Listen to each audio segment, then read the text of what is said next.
안녕하세요. 네, 오늘도 학교 여문을 모아서 좀 어렵지만 한 문제 한 문제 천천히 풀어보자고요. 자, 의사표시 파트는 우리 총치 다 어렵지만 뭐 의사표시도 참 어렵죠. 자, 우리 의사표시 그러면 결함 있는 107조, 108조, 109조, 110조 네 가지를 얘기하는데 자, 한번 연습해 볼까요?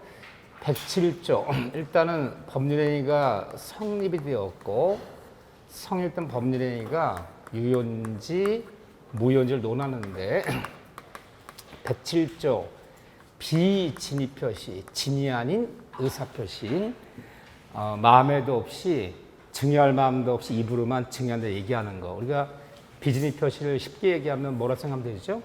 마음에도 없이 거짓말하는 거, 마음에도 없이 허언하는 거. 그 비진의 표시도 원칙은 유효다, 무효다. 비진의 표시도 원칙은 유효하다. 증여한 마음도 없이 입으로 증여 얘기했다면 증여돼야 되는 거다.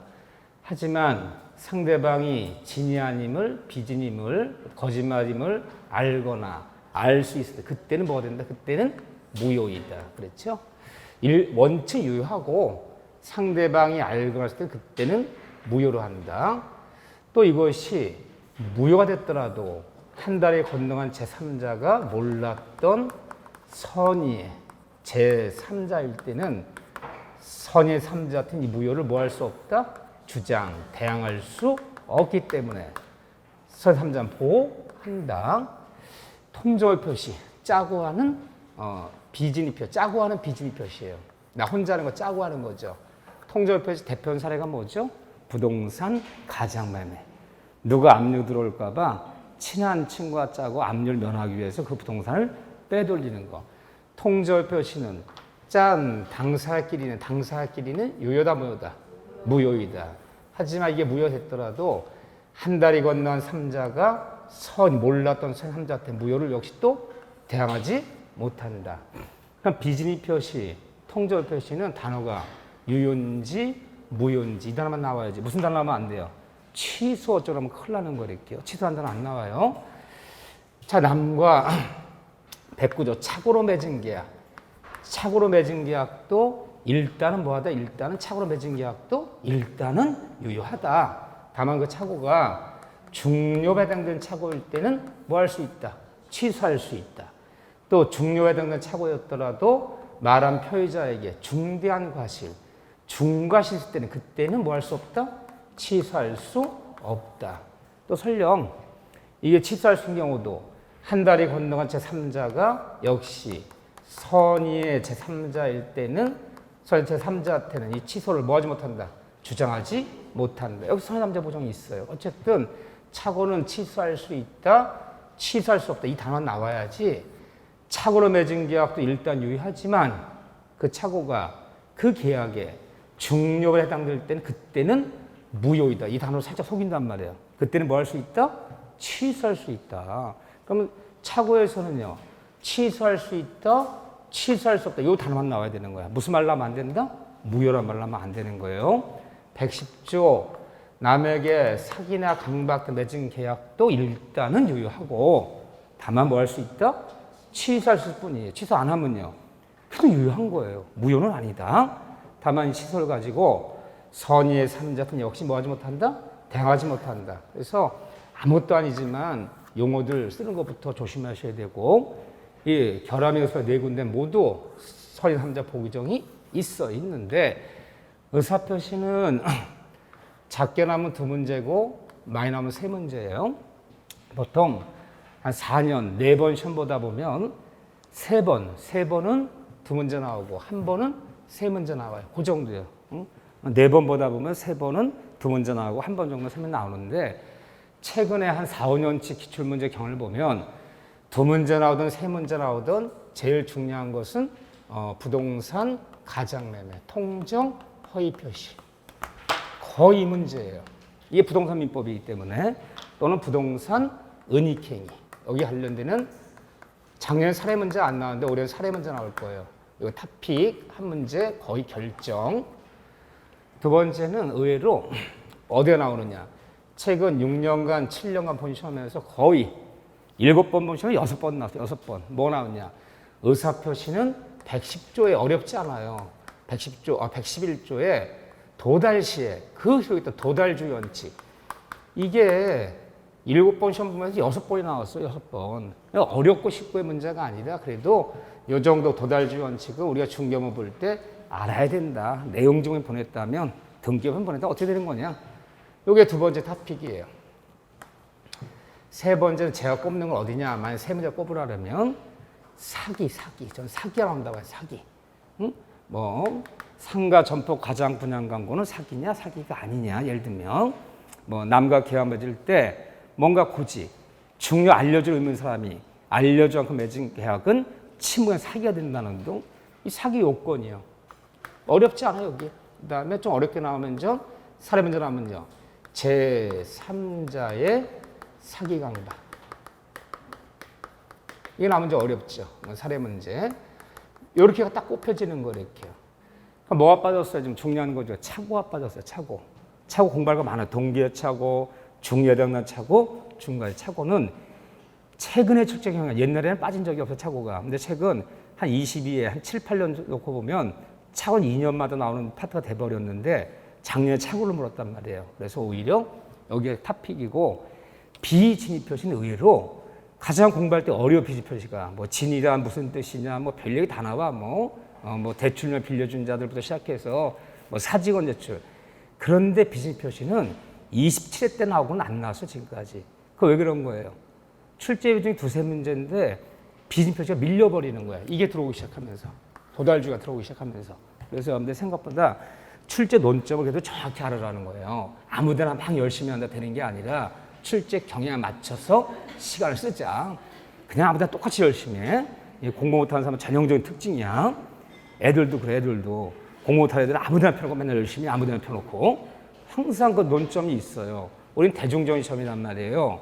이 절대평가는 공부 잘하는 사람들을 뽑는 게 아니라 기본적인 소양을 갖춘 사람들을 뽑겠다는 취지이기 때문에 해마다 보는 부분을 거의 정해놓고 있단 말이에요.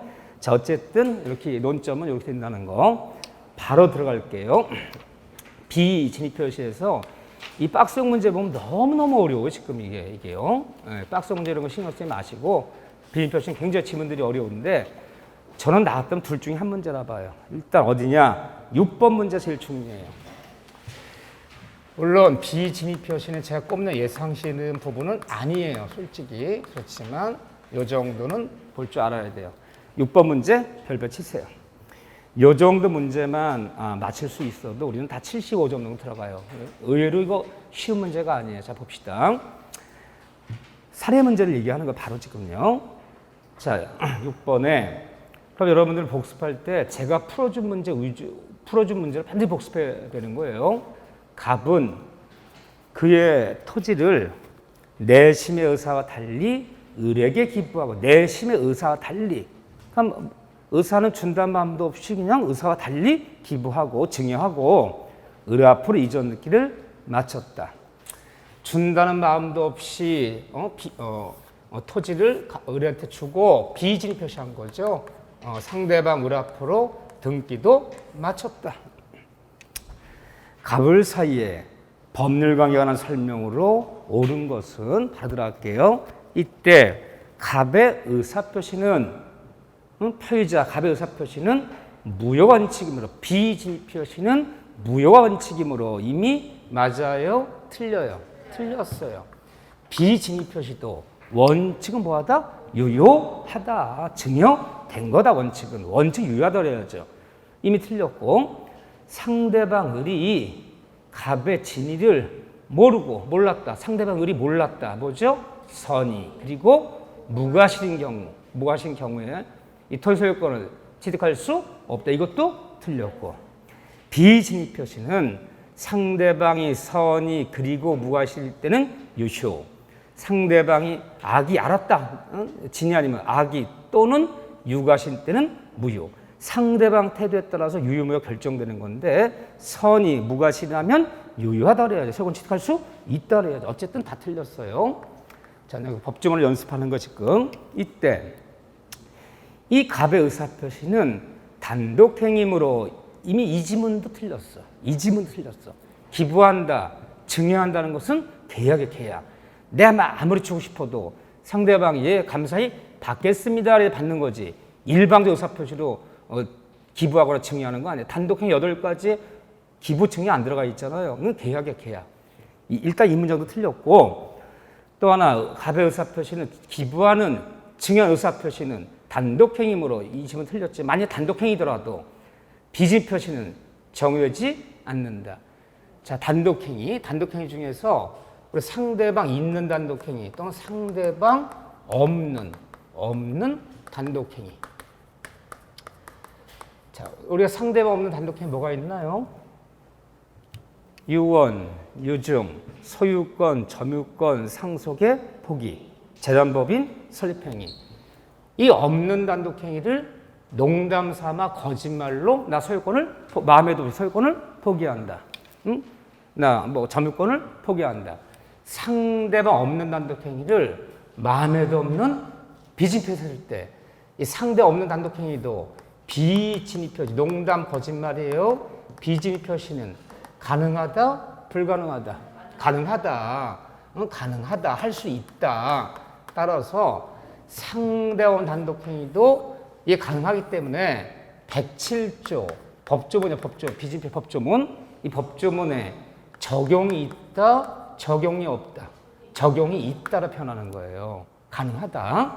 그런데 상대와 없는 단독행위는 비진표시는 가능하나 107조는 적용을 받는다. 가능하다.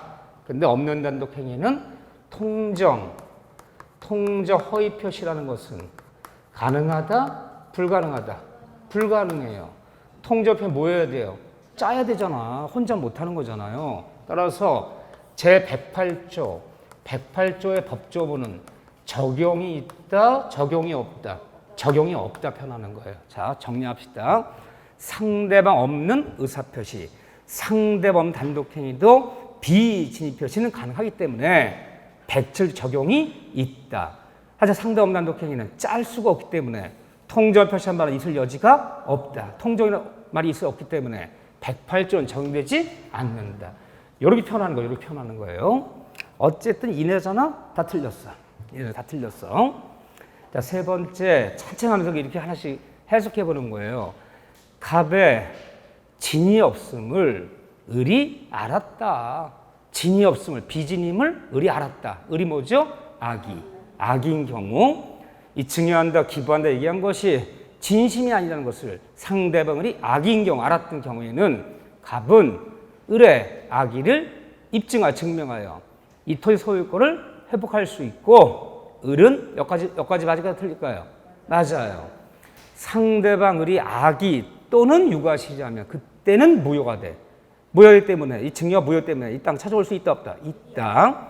이때 모든 입증 책임은 누가 지는 거냐? 그러면 갑이 지는 거예요. 표의자가. 왜 그러냐면 비진입 표시했을 때 상대방 을의 선의무가실은 추정한다. 추정하기 때문에 상대방이 자기가 선의무가실 입증하는 거 아니에요. 가만히만 있으면 돼. 모든 입증 책임은 표의자 갑이 지는 거예요. 갑이 악의 입증하면 무효이기 때문에 이 땅 찾아올 수 있어요. 여기까지 맞아요. 근데 이때 갑은 이때 찾아올 수 있다면 을은 갑에게 손해배상을 청구할 수 있다. 이게 말이 안 되는 거지. 비진입 표시가 상대방 자기가 악의가 되어서 무효되는데 악의인 자기가 무슨 손해배상 청구합니까? 항상 민법 원리라는 것은 손해배상 같은 것은 자기가 잘못이 없는 사람만 손해 청구하는 거지. 자기가 이미 다 알고 있어, 악의임을. 따라서 손해 청구할 수도 없다 그래야지. 다 틀렸어. 뒷문장이 틀렸어요. 자, 4번 질문 봐보세요. 이거 얼마나 까다로운 질문들이에요. 예전에는 23회 때 문제인데 예전에는 이렇게 문제를 내더라도 추상적이고 이렇게 막 법대학생들처럼 글자 따져가면서 하는 이런 스타일의 문제를 냈다는 거야. 같은 문제를 내더라도. 요즘은 같은 문제를 내더라도 간결하고 명료하게 내. 이렇게 질문이 질질 늘어지진 않아요. 이미 지나간 과거의 문제 스타일이야. 29에 30에 30에 놓고 보면 같은 말도 짤막짤막하게 논점을 묻는다고. 왜? 출제위원 때 그걸 굉장히 강조해요. 늘 시험만 놓고 보고 나면 사람들이 너무 지문이 장문의 지문이고 너무 시간이 걸려서 제시에 풀 수가 없다. 맨날 출제를 할 때 간결 명료하게 같은 말도 관계 명료하게 내달라. 응? 그러니까 옛날 스타일, 이미 옛날 스타일이 돼버렸는데 그래도 한번 풀어볼게요. 질문은 좋은 질문이야. 4번에 을이 누구였죠? 대답 안 하면 강의 안 해요. 을이 누구예요? 나도 오기가 있는 사람이야. 나도. 응? 을이 상대방이 통상인의 주의만 기울였어도 통상인의 주의를 기울였다는 얘기 뭐예요? 육아실 얘기하는 거야. 조금만 주의했다면 기부한다고 얘기한 것이 농담임을 거짓말 알 수 있었는데 조금만 주의했다. 부주의했다. 이게 부주의란 뜻. 육아실이란 뜻. 육아실. 상대방이 통상의 주의만 기울였어도 바로 가배친이 알 수 있었다면 이게 육아실이야. 그러니까 상대방이 육아실, 과실 있는 육아실인 경우에는 이 비인 표시는 무효로서 맞는 지문, 틀린 지문, 맞는 지문. 비진입 표시는 상대방이 이미 알았다, 악의 또는 육아실. 조금만 주의했다 알 수 있었는데 부지에 몰랐다. 상대방 악의 또는 육아실 때 그때는 무효. 무효이므로 을은 이 토지 소유권을 취득할 수 있다, 없다? 없다. 4번은 맞는 지문, 틀린 지문. 맞는 지문. 이렇게 머릿속에 그 법조문이 들어가 있어야 되는 거 지금 머릿속에 상상하면서. 5번 지문 왜 틀렸나 볼까요? 5번 지문. 을이 진이 아님을 알고 토지를 병에게 양도했다. 양도한 경우 병이 선이나 나 몰랐다. 선이나 그러나 과실의 경우에는 유효하게 소유권 취득할 수는 없다. 맞는 지문, 틀린 지문, 틀린 지문. 우리가 배우는 결함인사 표시 107조 비진이 108조 통정 109조 착오 110조 사기강박. 결함인사 표시예요. 이 공통점이 뭐냐? 공통점이 모두 누군 보호한다? 선의의 제3자는 보호받아요. 권리를 취득해요. 보호받아요. 이때 3자는 뭐만 갖추면 돼? 공통점이. 선의만 몰랐다. 선의만 갖추면 되지. 과실 있든 과실 있던 과실 없던 이것은 논할 필요가 있다. 논할 필요가 없다. 논할 필요가 없다. 이 요건이 아니다. 살짝 속인 거야. 만일 선이었더라도 잘못이 있다면 선이었더라도 좀 더 리얼하게 들어간 점 몰랐던 선이었더라도 중과시 있다면 중철 집어넣었어. 선이었더라도 중과시 있다면 그때는 권리를 취득할 수 없다. 갑자기 중자가 들어가면 마음이 흔들려 안 흔들려? 마음이 흔들리기 시작하는데 상상의 나래를 피기 시작하는 거야. 중과실? 본인의 논리 돌아가시는 거야. 중과실은 뭐 논할 필요 없어요. 선이 맞추면 되는 거지. 중과실이 있든 중과실이 없든 과실이 있든 없든 논할 필요 없다. 그건 요건이 아니다. 응? 과실이 있더라도 선이라면 과실이 있더라도 보호 받는다 그래야죠. 이해되죠? 네. 이건 속인 거예요. 또 네 군데 똑같아. 다 똑같아. 제3자의 선의는 모두 추정해 주는 거야. 추정해 줘요. 3자가 선의를 스스로 입증할 필요는 없어요. 그러니까 3자 악의를 누가 입증하지 못하면 표의자 입증하지 못하면 모두 통과되는 거야. 공통점이야. 공통점. 다 똑같아요. 어디나 공통점이 이건 네 군데. 또 제3자의 선의악을 판단하는 시점. 판단 시점. 언제라고 선의악을 결정할 것이냐. 판단 시점은 언제? 계약 당시. 법률행위 당시. 법률행위 당시. 그때만 선이었다면 나 몰랐다. 이때만 선이었다면 다 똑같이 가는 거야. 그 후에 알게 되었어. 악의가 되더라도 관계 있다? 관계 없다? 관계 없다. 언제만 선이었다면 계약 당시. 법 당시 선이었다면 모두 보호받는 것이다. 똑같이 가는 거야. 다 똑같이. 네 번째, 네 군데 다 똑같아요. 엄폐물의 법칙. 또 엄폐물의 법칙이라는 게 있어. 그래서 갑이 을화 때 뭐 통정을 표시했던 비진을 했던 뭐 착오로 계활맺었던 사기강박을 당했던 한 달에 건너간 병이 선이었는데 또다시 전득자 청이 악이었다면 선이 악이었다면 보호받는다? 못 받는다? 보호받는다. 이게 비진이건 통정이건 착오건 사기강박 관계없어요. 다 똑같이 가는 거예요. 네 가지는. 또 네 군데 똑같이 적용되는 게 뭐가 있냐. 3자 얘기가 똑같이 적용되는 거고 비진입 표시, 농담, 거짓말, 통절 표시, 부동산, 가장매매, 착오, 사기강박, 이 법정 내조문은 모두 일단 신분행위에는 혼인하고 약혼하고 입양하는 신분행위 또는 이거 신분행위나 얘기하기도 하고 이거를 가족법상 이 가족법상 행위라 불러요. 가족법상 행위. 여기에는 이 내조문이 적용이 있다, 적용이 없다. 적용이 없다라 부르는 거. 적용이 없다. 그래서 혼인, 약혼하는 거, 뭐 입양하는 거, 이혼하는 거 이런 신분행위를 마음에도 없이 비진을 했어. 누나 짜고 한 가장혼인, 가짜혼인. 너 중국 연변처럼 대한민국 국적 취득하기 위해서 혼인신고를 가짜로 해준 거야. 통정원 표시, 가장혼인. 착오로 혼인했다는 건 좀 약간 문제가 있네. 착오로. 쌍둥이인가? 착오로 혼인해, 착오. 사기강박당한 혼인이 있을 수 있어요. 사기강박당한 혼인. 어쨌든 신분행위를 내 마음에도 없이 내 마음과 일치하지 않게 비진이했던 통제했던 착오했던 뭐 사기강박당했던 적용이 없기 때문에 신분행위는 내 마음과 일치하지 않으면 이 법조문 자체 적용하기 때문에 언제나 유효다 무효다. 언제나 봐요. 갑자기 뒷말이 옹알이를 하기 시작하잖아. 또 흐려지기 시작하잖아. 아는 듯 갑자기 모르잖아. 언제나 적용 없어. 언제나 무효가 돼요. 일단 유효하고 이것도 없고 뭐 취소 이것도 없어. 일단 언제나 무효다. 그런데 절차 안정이 중요하고 국가의 공신력이 중요한 공법행위 또는 뭐 소송행위, 법원에서 있는 소송행위. 자, 이런 데는 이 내조문에 비진이, 통정, 차후강박에 적용이 있다, 이 법조문을 따라간다, 안 따라간다? 적용이 없다.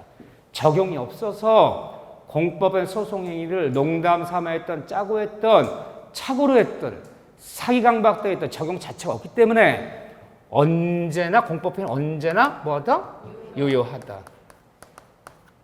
하나 더 봐야 돼요. 여기 우리 사회생활 할 때 우리가 이 단체법상 행위라고 그래요. 단체법상 행위. 이렇게 묻기도 해. 이렇게 안 물으면 참 좋은데 단체법상의 행위다. 같은 말에도 이렇게 말하면 어려워요. 다른 말로 주식의 청약 같은 거. 우리가 서로 얼굴도 모르고 거래 안전을 지켜야 되는 것들이 있어. 거래 안전을 지켜야 되는 것들. 거래 안전보가 중요해요. 내가 주식의 청약을 증권회사에 직원을 해서 농담 삼아 청약했어. 삼성전자 몇 주 사겠다고 농담 삼아. 짜고 했어. 짜고. 착오로 청약해서 착오로 뭐 삼성을 산단 마음 가지고 뭐 현대를 샀나 봐. 뭐 예를 들면 사기강박 때문에 청약했어. 근데 거래 안전이 중요하잖아요. 단체법상 행위는 비진이 농담 삼아 했던, 짜고 했던, 착오로 했던 적용 자체가 없기 때문에 거래 안전 때문에 적용 언제나 뭐가 되는 거야? 유효한 거지. 무효시되는 경우가 없어요. 다 적용이 없다. 그래서 요거 하나 조심하셔야죠. 요거 다 공통점이야. 한 번만 정리하면 돼. 저는 비밀표시 나오면 6번 문제, 사례 문제 나올 거라 보는 거예요. 이거요. 요게 제일 중요하고, 자 여기 뭐 빠졌지만 그렇지만 우리가 이제 알아야 될 게 문제 없어. 알아야 될 게 이제 비진입 표시 그러면 가장 유명한 판례가 여기 가장되는 판례. 교재에 마땅한 문제가 없어 내가 이거 쓰는 거예요. 괜히 문제만 복잡하지 꼭 필요한 판례들이 없어지거든요. 자 여기서 우리가 비진입 표시 그러면 우리가 알아야 되는 게 대출명의. 이거 사회생활 많이 하잖아. 대출명의를 빌려준 자. 자기 명의로 대출받을 수 없게 되자 남의 명의 빌려서 대출받았어. 자, 이 질문이 제일 유명하죠. 판례는요. 대출명을 빌려준 자들은 첫째, 대출명을 빌려준 자들은 비진입 표시에 해당한다, 해당하지 않는다. 해당하지 않는다. 결론을 정확히 하셔야 돼요. 비진입 표시가 아니다. 다른 말로 얘기하면요. 대출을 빌려준 자들은 비진입 표시에 해당하지 않는다는 얘기는 뒤집어 얘기하면 진위가 있는, 진심이 있는, 진위가 있는 의사표시다. 이렇게 표현하는 거예요. 비진입 표시가 아니다. 진위가 있는 의사표시다. 그렇기 때문에 대출을 빌려준 자들은 비진입 표시가 아니기 때문에 우리가 배웠던 107조, 이게 비진입 표시에 해당되는 법조문이에요. 대출 빌려준 자는 107조 법조문이 107조에 적용이 있다, 적용이 없다. 적용이 없다라 표현하는 거야. 107조 법정을 따라가지 않아요. 왜? 비진표에 해당돼야지 법정을 따라가지. 따라가지 않기 때문에 상대방 금융기관이 얘는 명의만 빌려주는 사람이지 실제 돈 쓰는 사람이 아니라는 사실을 상대방 금융기관이 알거나 알 수 있었더라도 무효가 되진 않아. 이 법정을 적용받으면 상대방이 알거나 알 수 있을 때는 그때는 무효가 된다. 이걸 적용받아야 되는데 적용이 없기 때문에 상대방이 이 사실을 알거나 알 수 있었더라도 언제나 유효하지. 뭐가 되지 않는다? 무효가 되지 않기 때문에 돈 갚아줘야 된다, 안 갚아줘야 된다? 갚아줘야 된다. 이 결론이야. 결론. 이 결론적인 얘기를 정확히 알고 있어야 되는 거야. 객관식은 주저하면 못 맞춰요. 정확히 OX이기 때문에. 정확히 요즘은 제일 유명한 질문이죠. 이거 하나만 더 추가시키고 자, 그런 다음에 저는 어디를 바로 할 것이냐. 통정 허위 표시로 바로 들어갈 거예요. 통정 표시로. 8번 문제부터 볼까요? 8번 문제부터. 제가 꼽는 첫 번째 예상 문제예요. 통정 표시. 일단 단다시 문제. 단다시 문제를 한 두 문제 보고 사례 문제를 두세 문제 보자고요. 그럼 되는 거 완전요. 자, 8번 볼까요? 8번 문제. 자, 우리 교재에 따지면 페이지 45쪽에 있네요. 8번 문제. 요 정도 문제만 돼도 이게 7점이 넘는 점수예요. 이런 질문을 다 볼 줄 알면. 자, 보세요. 이 질이 늘어지진 않는데 요즘 문제들이 그럴 때 어떤 보자고요. 자, 같이 읽는 거예요, 저랑. 통정 표시에 관한 설명으로 옳지 않은 것은 첫째, 상대방과 통정한 허위 의사 표시는 무효이지만 통정 표시는 무효이지만 여기까지 맞아요. 이러한 무효는 과실로 인하여 허위 표시한 사실을 인식하지 못한 제3자 선의의 3자인데 과실로 알지 못했대. 과실로 알지 못한 선 3자에게는 대항할 수 없다. 맞는지 틀린지만 맞는 질문이에요. 뭐만 갖추면 돼요? 선의. 난 인식하지 못했다. 몰랐다. 선의 맞추면 되는 거지. 과실로 알지 못한 선의 3자 태도. 이 무효는 주장하지 못한다. 항상 대항이라는 말을 뭐로 고쳐보자? 주장. 선의 맞추면 복 받는다. 이 맞는 질문이에요. 이게 참 같은 말도 죄송해요. 좀 거친 말 써서 더럽게 어렵게 말해. 같은 말도. 쉽게 얘기해서 통정 표시의 무효는 선이 있지만 과실 있는 3자 태도 무효는 주장하지 못한다. 같은 말 써서 이렇게 어렵게 써. 어차피 선이 맞추면 되지. 과실은 논할 필요 없다. 맞는 질문. 두 번째 볼까요? 강제 집행을 면할 목적으로 누가 압류 들어올까 봐 강제 집행을 면할 목적으로 허위의 근저당 설정 문기를 격려했어요. 누가 압류 들어올까 봐 너 허위로 근저당 1억짜리 2억짜리 근저당 잡아라. 그래야지 압류 못 들어올 거 아니냐. 짜고 하는 거야. 허위 짜고 하는 허위 설정 행위는 뭐 한 거야 지금 얘들이? 통정 표시한 거야. 가장 행위 한 거예요. 채권에 속이려고 압류 들어오래 속이려고요. 통정 표시한 거 이게 허위 표시 행위는 선량 풍속 기타 사회 질서 위반 사항을 내용으로 하는 법률 즉 통정 표시는 짜고 하는 가정행위는 103조 위반에 해당된다. 맞는 지문, 틀린 지문.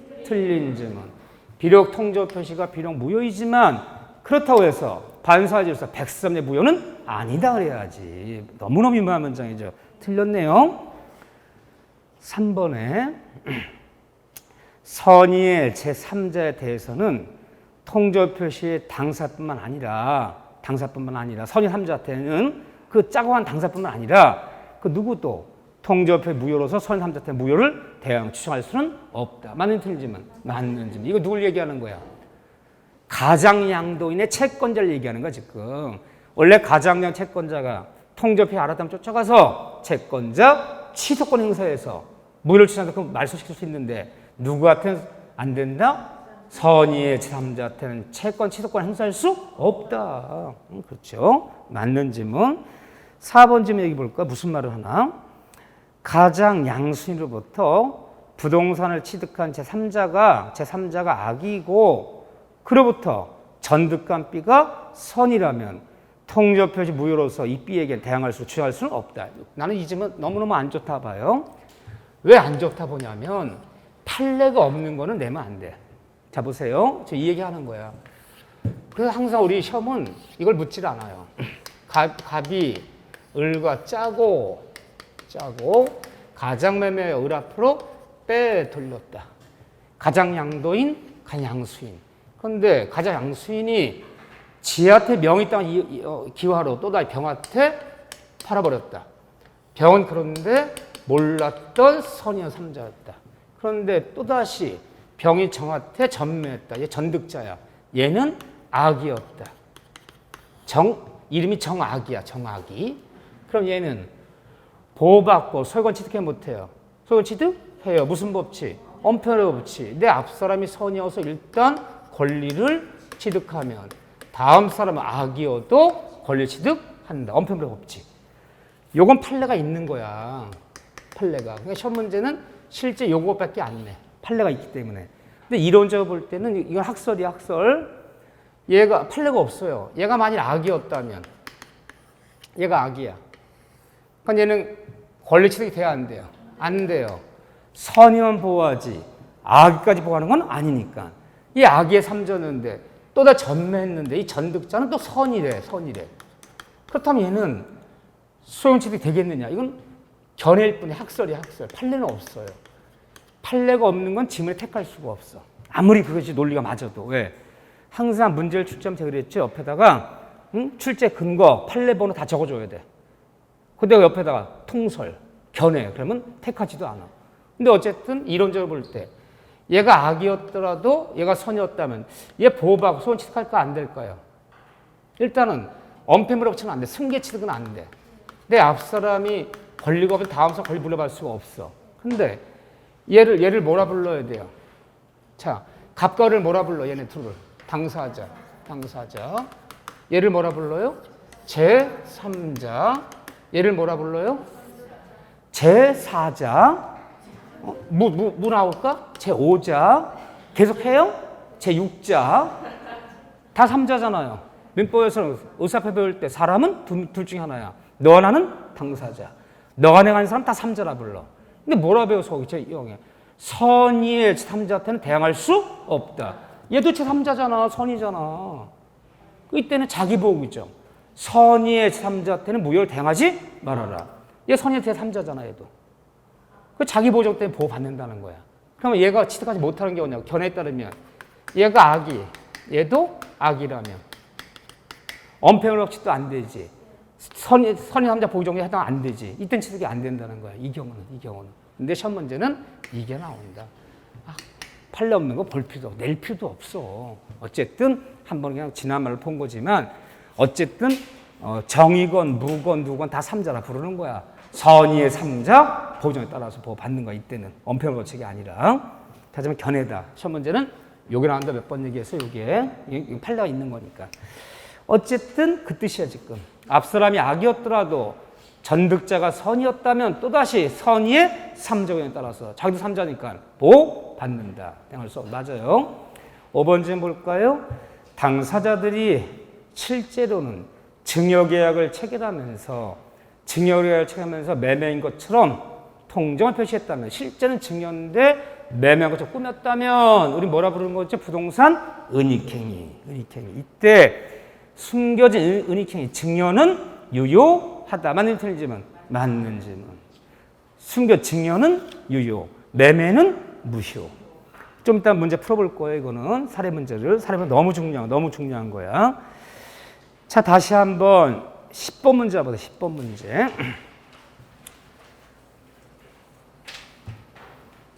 참 같은 지문도 참 지문이 길어. 이거 여러분들이 만약 시험장에서 10번 지문이 이렇게 만났다 그러면 굉장히 길어 보여 이거요. 옆으로 들어가게 반 잘라서 이렇게 글씨를 쓰고 밑으로 들어가다 보면 지문도 길어 보이고 글씨도 이거보다 크다고. 사람이 글씨가 크면 많아 보여.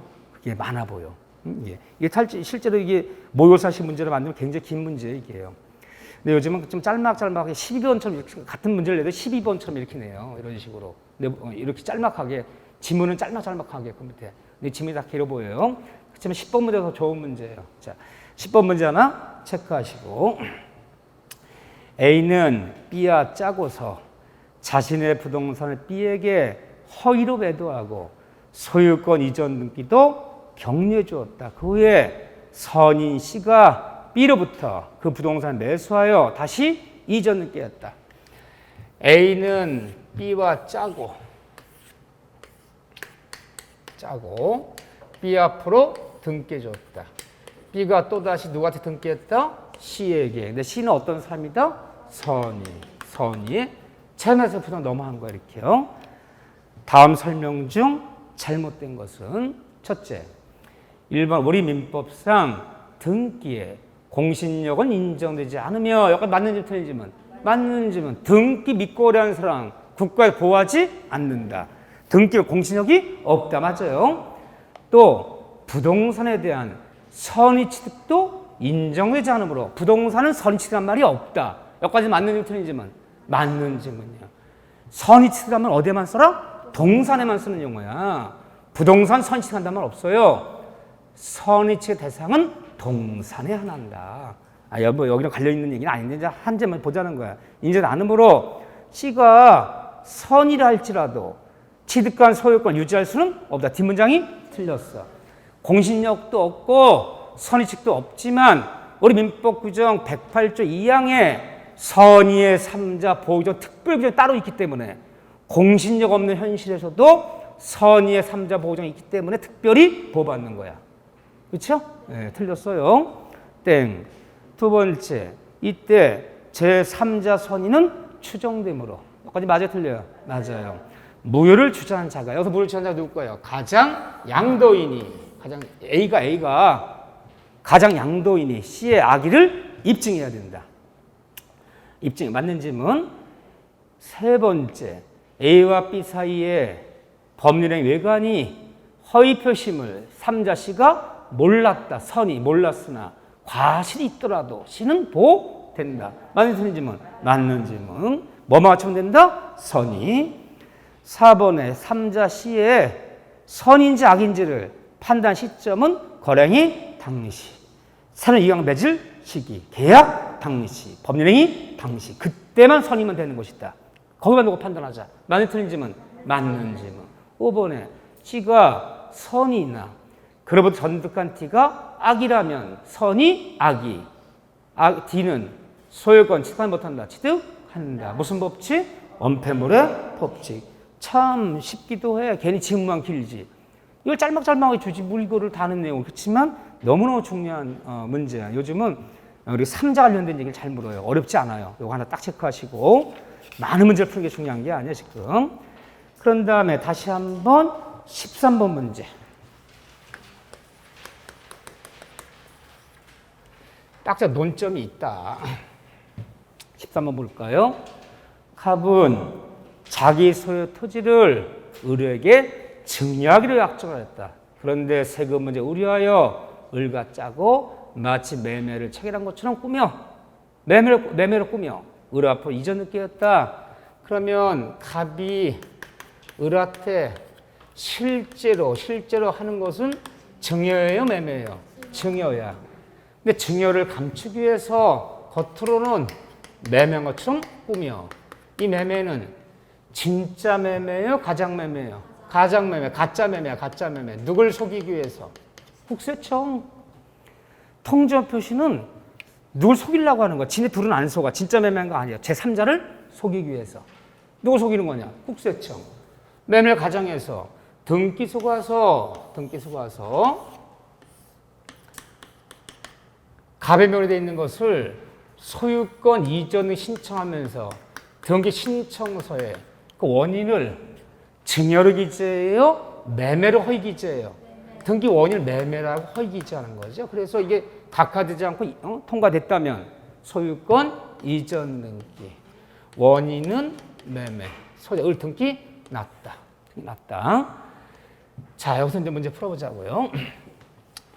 등기 원인을 허위 기재한 것도 기왕에 등기 났다면 이 등기는 을 앞으로 등기 났어 지금 이 등기는 유효다, 무효다, 유효하다.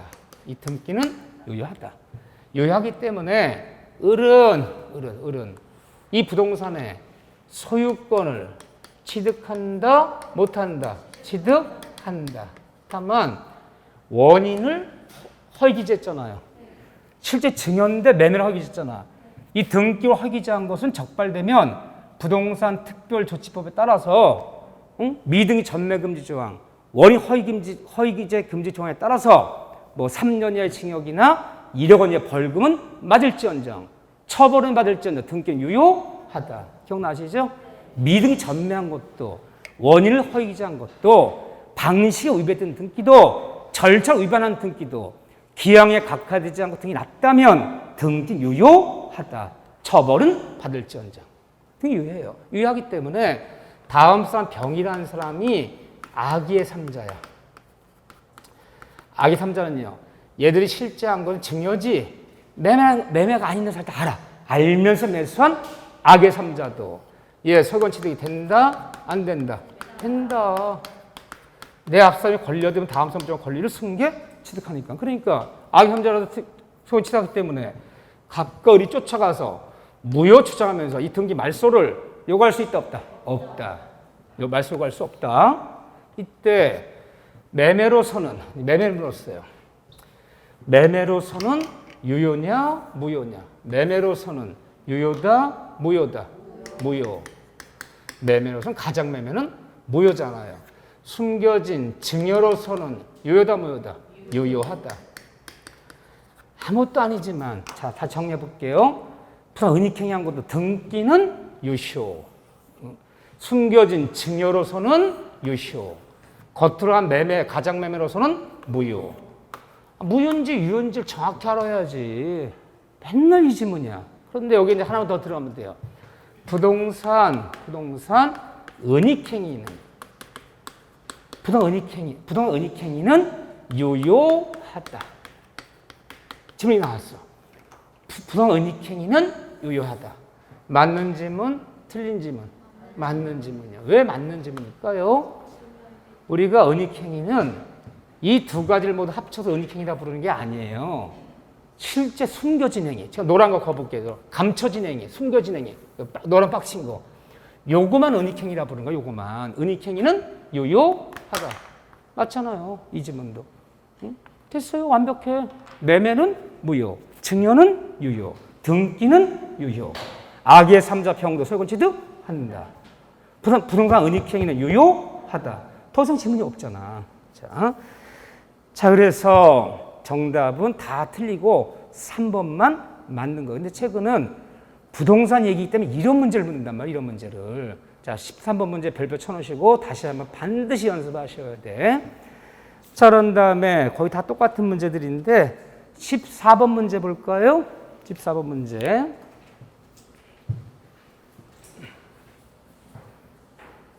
작년에 민법 문제가 30회 민법 문제가 30회, 29회, 28회. 지난 한 3년치에 비해서 작년 문제가 한 두세 문제 어려웠어요. 세 문제쯤 어려웠어요. 작년에 어려운 시험이었어요. 최근에 가장 민법은. 왜 어려운 시험이었는지 조금 이따 알려드릴게. 궁금해 죽겠네. 그래요. 14번. 하나도 안 궁금해. 이분들은 궁금한 것도 없어. 자, 14번 보세요. 선생님 나만 궁금해. 그래요. 자, 14번에 천천히 풀어보는 다시 한번 보는 거예요. 갑은 자신의 토지를 을에게 증여하고 똑같은 얘기가 나오잖아요. 세금을 아끼기 위해서 이를 매매로 가정하여 을명의를 이전 등기 마쳤다. 그 을은 이털평에게 매도하고 여기 똑같잖아 지금 이거요. 다음 설명증 틀린 거 연습하는 거야. 자, 기억에 최근은 가장 많이 나온 질문 이 질문 이거예요. 은닉행위. 갑과사의 매매는 기억에 매매는 무효이다. 맞는 틀린 질문. 맞는 질문. 니은번에 갑과사 증여는 유효하다는데 여기 뭐야? 틀렸네. 증여는 유효. 이때 갑은 악의 삼자 병에 쫓아가서 등기 말소를 청구할 수 있다 없다? 없다. 악의 삼자 병도 소유권 취득한다. 있다 틀렸네. 자, 니을번에 병이 삼자 병이 갑과사의 증여계약이 체한 사실을 알지 못했어. 선이었어. 선이었다면 과시 있다면 선이라도 과시 있는 경우 병은 이와 소유권 취득할 수 없어. 맞아 틀려? 틀렸어요. 응? 다 틀린 지문. 그럼 맞는 지문은요? 맞는 지문은 틀린 거 오는 거야. 그래, 이러면 안 된다는 거야. 나 이러면 안 된다는 거야. 이렇게 빡센 거 다 올려놓고 항상 이렇게 저처럼 정신이 없어갖고 니은, 디귿, 니을이에요. 자, 15번 문제, 16번 문제는 XP7하는 거야. 작년 이 문제 나왔어요. 통조 표시에서 다양하지 못한 삼자가 누구냐? 삼자를 구체적으로 아나 모르나 물어봤어요. 근데 왜 이게 중요한 문제가 아니야? 무슨 뜻인지 알 수 없는 사람들이야, 여러분들이. 무슨 뜻인지를요. 여기까지 들어가면 그 용어 자체를 알 수가 없어. 근데 가끔 가다가 아주 가끔 미친 척하고 7, 8년에 한 번씩 이걸 내요. 이렇게 사례 문제 가불벽을 내지 않고.